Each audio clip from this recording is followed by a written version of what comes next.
Halo guys, bicara soal DPR, sekarang kan anggota DPR gak dapat rumah dinas ya, dengan alasan banyak yang tidak layak jadi dikembalikan ke negara. Nah sekarang mereka, anggota DPR ini dapat tunjangan 50 juta per bulan untuk perumahan. Sementara rakyat dapat potongan perumahan 3% dari gajinya per bulan.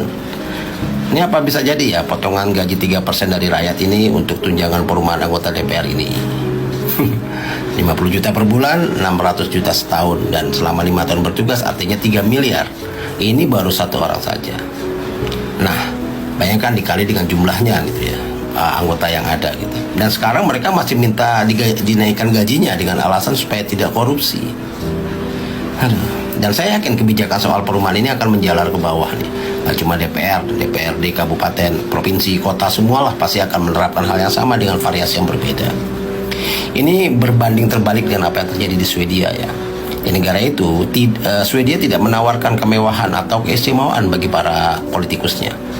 Tanpa mobil dinas atau supir pribadi, para menteri dan anggota parlemen Swedia ini sudah terbiasa bepergian dengan bus, dengan kereta yang penuh sesak, seperti halnya warga negara yang mereka wakili. Tanpa hak imunitas parlementer, mereka dapat diadili seperti warga biasa. Tanpa sekretaris pribadi di depan pintu, kantor parlemen atau kantor yang mereka miliki masing-masing ini sangat sederhana, hanya seluas 8 meter persegi. Sayalah yang membayar para politisi ini, dan saya tidak melihat alasan untuk memberikan mereka kehidupan yang mewah. Begitu kata Joakim, salah seorang warga Swedia ketika ditanya wartawan. Nah, dalam artikel yang dibuat oleh jurnalis bernama Claudia Wallin 5 tahun yang lalu, disebutkan bahwa politisi yang berani menghabiskan uang rakyat untuk perjalanan dengan taksi gitu ya, bukannya naik kereta, biasanya akan masuk dalam headline ya, dalam masuk berita utama.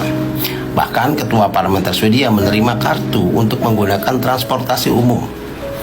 Hanya Perdana Menteri yang memiliki hak untuk menggunakan mobil dari pasukan keamanan secara permanen.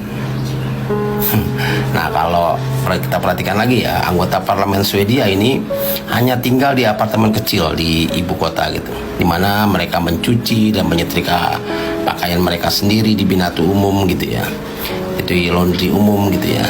Hal ini mungkin terlihat kecil untuk orang-orang yang penting, tapi sebenarnya jauh lebih baik daripada sebelumnya. Dan begitu saja sudah jauh lebih baik katanya. Nah, kadang kita menghayal ya, apakah mungkin ya parlemen, dewan kita, atau para pemerintah, para pemimpin kita akan hidup seperti apa yang diterapkan oleh pemerintahan Swedia. Karena kalau kita